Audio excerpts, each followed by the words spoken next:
Dear students, हम पढ़ रहे हैं इकोनॉमिक एनवायरनमेंट इन इंडिया। उसके अंदर हम आर्थिक समस्याएं पढ़ रहे हैं। मैंने आपको बताया 5 मुख्य तरह की आर्थिक समस्याओं की हम चर्चा करेंगे। जनसंख्या हम पढ़ चुके हैं। अब आ रही है बेरोजगारी की, यानी कि अनएम्प्लॉयमेंट।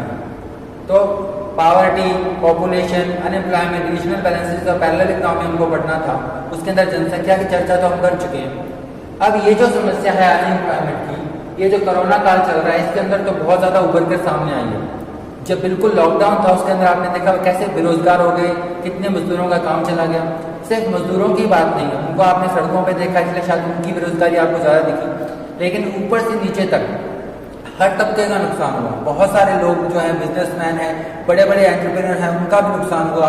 बड़ी बड़ी कंपनीज के CEO बेरोजगार हो गए, कंपनियां बंद हो गई, बैंकरप्सी हो गई। तो यानी कि दुनिया भर में बेरोजगारी की समस्या बहुत उभर कर सामने आई। ये जो अनएम्प्लॉयमेंट की समस्या है, जब जब सामने आई है तब तक क्या सरकारें हिल गई हैं। तो आप समझ सकते हैं कि कितनी बड़ी समस्या है। विलियम बेवरेज एक ब्रिटिश इकोनॉमिस्ट थे, पॉलिटिशियन भी थे, इकोनॉमिस्ट भी थे। कोई अनएम्प्लॉयमेंट में उन्होंने कई सारे पेपर भी लिखे हैं, और जो अनएम्प्लॉयमेंट अलाउंस वगैरह है, सोशल सिक्योरिटी मेजर्स हैं, उसके हेड भी रह चुके हैं वहाँ पे। उन्होंने एक बात कही थी कि कई सारी समस्याएं मानव को घेरती हैं, जिसमें गरीबी भी है, गंदगी भी है, अज्ञानता भी है, बीमारी भी है, लेकिन बेरोजगारी उसमें सबसे खतरनाक है। क्योंकि जो बेरोजगार रहता है व्यक्ति, तभी वो गरीब होता है, तभी वो और समस्याओं में घिरता है। अगर एम्प्लॉयमेंट मिल जाता है उसको, तो उसके बच्चे भी काम कर पाते हैं, पढ़ लिख पाते हैं। तो अनएम्प्लॉयमेंट जो है एक बहुत बड़ी समस्या, बेरोजगारी समस्या है। मनुष्य का स्वभाव ये है कि काम करते रहे, वो काम करेगा तभी सीखेगा, तभी उन्नति करेगा। और अगर वो काम नहीं कर रहा है तो या तो वो गलत रास्ते पे चलेगा, या बिल्कुल ही वो उसका ह्रास हो जाएगा।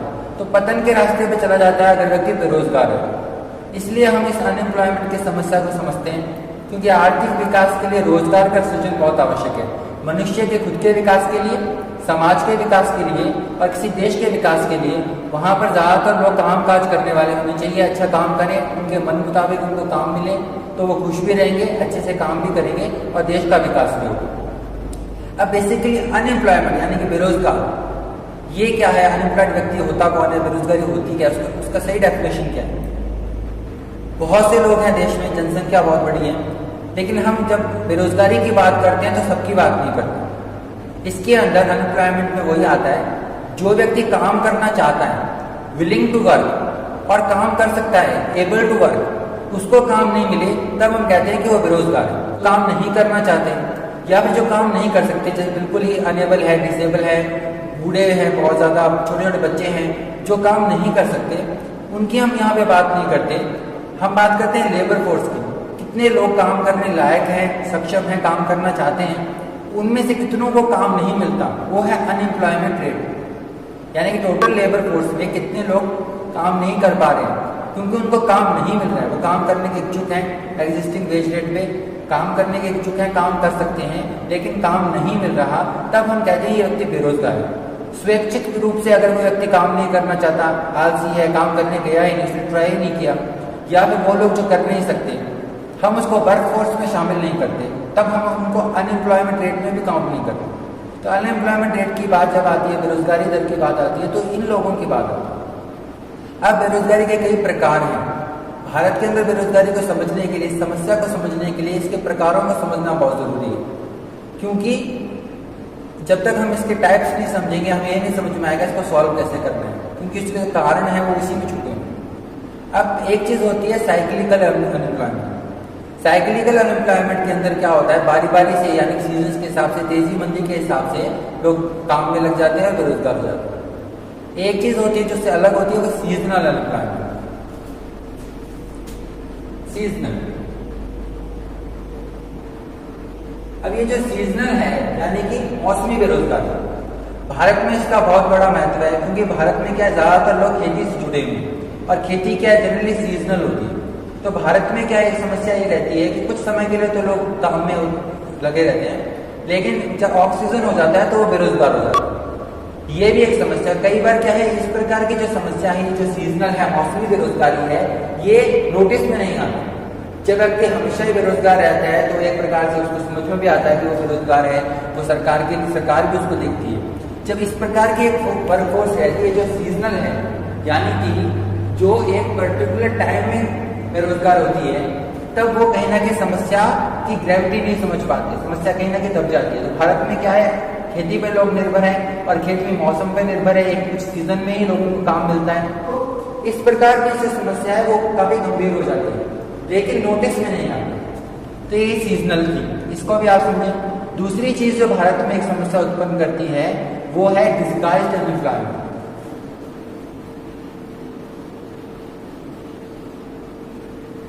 यह है मौसमी बेरोजगारी, ये एक समस्या है। और दूसरी है डिस्गाइज्ड अनएम्प्लॉयमेंट, यानी कि छिपी हुई बेरोजगारी। अब ये भी भारत की बड़ी समस्या है। भारत में क्या है, ज्यादातर लोग खेती में जुड़े हुए हैं और खेतों में अक्सर क्या है, जॉइंट फैमिली सिस्टम है। वहां पे क्या है, दादा भी उसी खेत में लगा हुआ है, पुत्र भी उसी खेत में लगा हुआ है, बाद में पोता भी उसी खेत में लग जाता है। तो पूरी फैमिली उस बिजनेस में एम्प्लॉयड हो जाती है। सिर्फ खेती की बात नहीं है, और भी कई तरह के बिजनेस हैं, कई तरह की जगह है जहाँ पे पेरेंट्स के साथ साथ या परिवार के साथ साथ बच्चे भी काम पे लग जाते हैं। अब इसमें एक चीज होती है, आप इकोनॉमिक्स के स्टूडेंट हैं, आपको पता होना चाहिए कि मार्जिनल प्रोडक्टिविटी,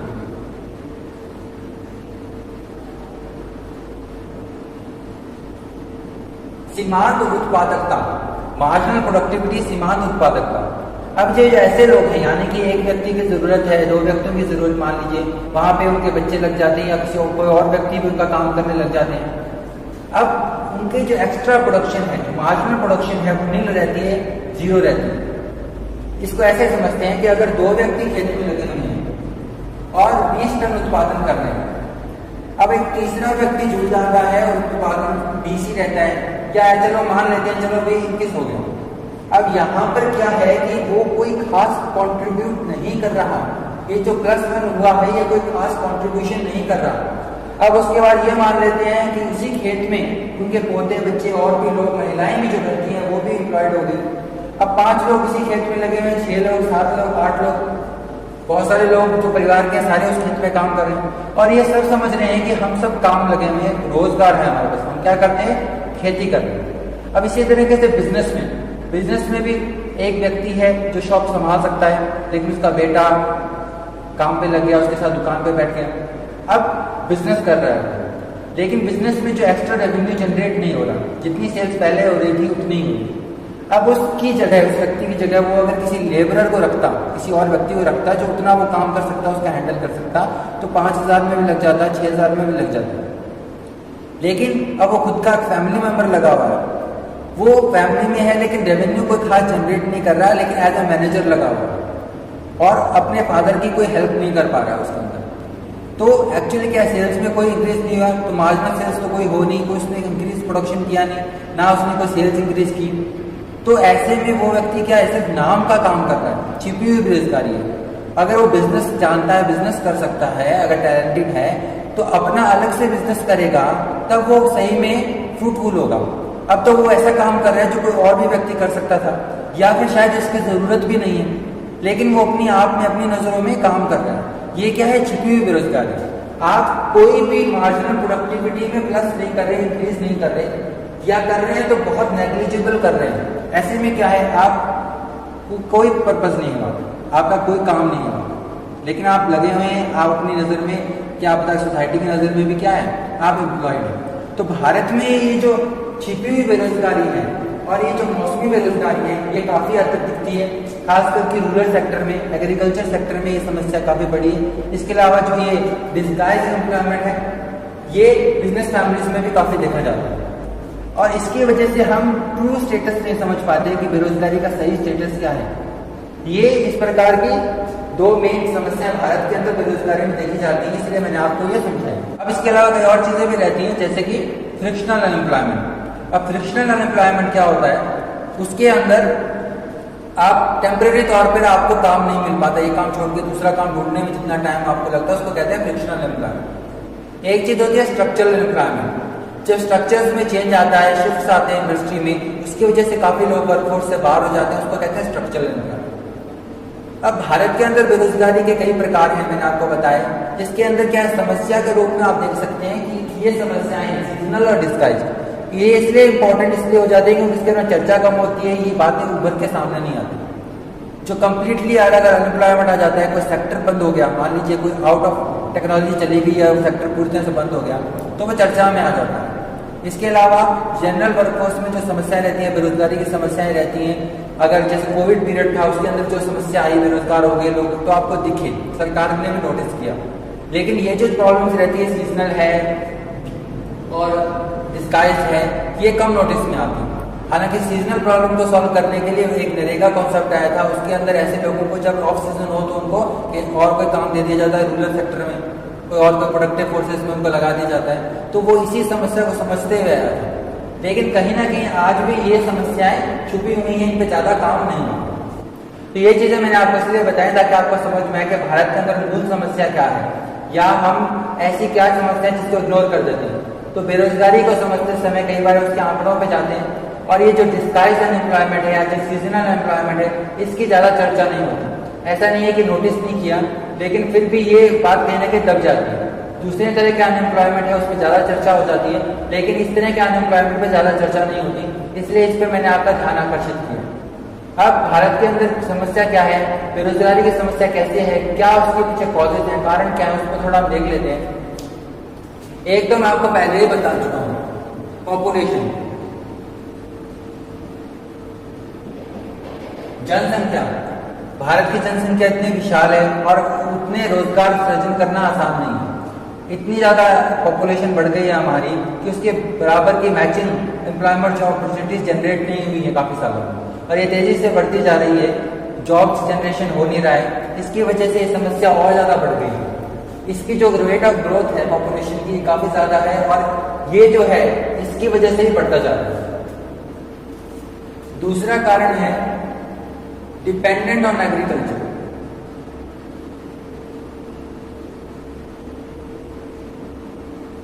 अभी मैंने आपको थोड़ी देर कल्चर पे आज भी निर्भर करता है, और ये एक बड़ा कारण है कि भारत में बेरोजगारी काफी बढ़ी हुई। इसके अंदर छिपी हुई बेरोजगारी भी है, सीजनल अनएम्प्लॉयमेंट भी, और इसका भी तेजी से विकास नहीं हो पा रहा है।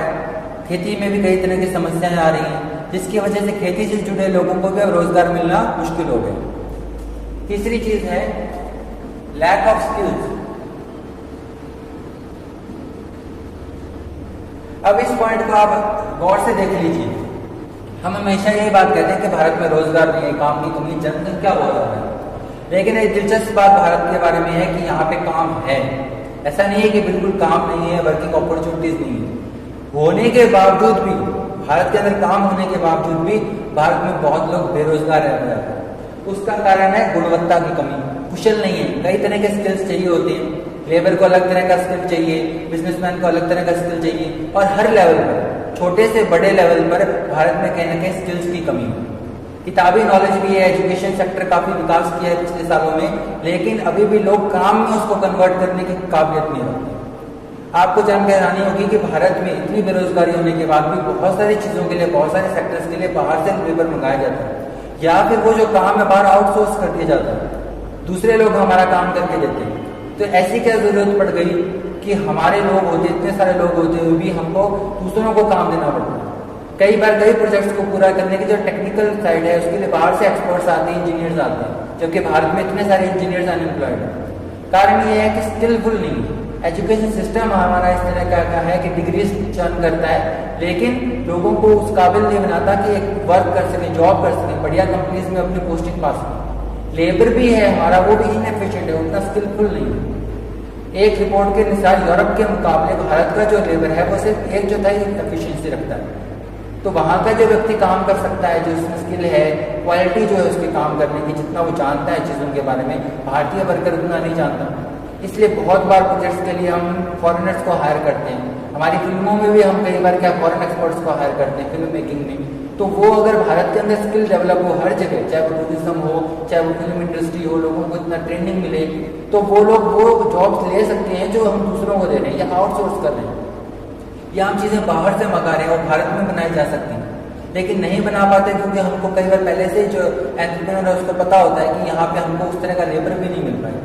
तो टेक्निकल नॉलेज कम है, स्किल कम है, वोकेशनल नॉलेज कम है, और जो डिग्रीज वाला जॉब भी है, जो व्हाइट कॉलर जॉब जिनको कहते हैं, उसके अंदर भी लोगों का जो प्रोफेशनल लेवल है वो इतना बढ़िया नहीं बन पाया, काम करने में इतनी एफिशिएंसी नहीं बन पाई, जिसकी वजह से हमारी जो डेवलपमेंट की रफ्तार है उस पर भी इसका नेगेटिव असर पड़ा है। ये कमी है जिसको दूर करना बहुत जरूरी है। एक चीज और आती है, वो है राइट एनवायरनमेंट।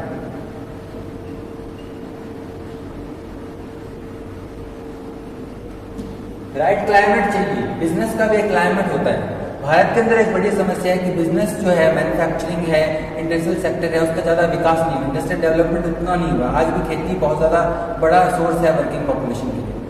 अब उसका एक कारण ये रहा है कि भारत के अंदर इंडस्ट्रियल डेवलपमेंट का क्लाइमेट उतना अच्छा नहीं रहा है पहले। अब पिछले कुछ सालों में सुधार जरूर हुआ है, लेकिन ओवरऑल जो है काफ़ी चीज़ें हैं और इंफ्रास्ट्रक्चर की बहुत बड़ी कमी, आधारभूत सेवाओं की बहुत ज़्यादा कमी। तो नई कंपनीज इंडस्ट्रीज जो स्टार्ट होती हैं ढंग से काम नहीं कर पाती, वो डेवलप नहीं हो पाती। पावर की कमी है, रोड्स की कमी है, कई सारी समस्याओं से घिरी रहती है। तो वो इतना एक्सपेंड नहीं कर पाती, विश्व स्तर पर नहीं जा पाती, अपने लेवल को, मैन्युफैक्चरिंग लेवल को बढ़ा नहीं पाती। और जहाँ जॉब ज़्यादा जनरेट होने की संभावना रहती है, वैसे वैसे सेक्टर्स निगलेक्टेड रह जाते हैं। अब एक और भी चीज़ रहती है कि सेल्फ एम्प्लॉयमेंट नाम की चीज़ होती है। एक व्यक्ति खुद बिजनेस स्टार्ट कर सकता है, खुद तो रोजगार पाता है, साथ में और लोगों को भी अपनी कंपनी में काम दे सकता है। ऐसे जो छोटे छोटे उद्योग हैं, खासकर एमएसएमई सेक्टर में, उनको भी ज़्यादा सपोर्ट नहीं मिल पाई। फाइनेंशियल सपोर्ट की भी बहुत ज़्यादा जरूरी है, लोन जल्दी से मिलते नहीं, इसलिए छोटे उद्यमी जो सबसे ज़्यादा रोजगार देते हैं।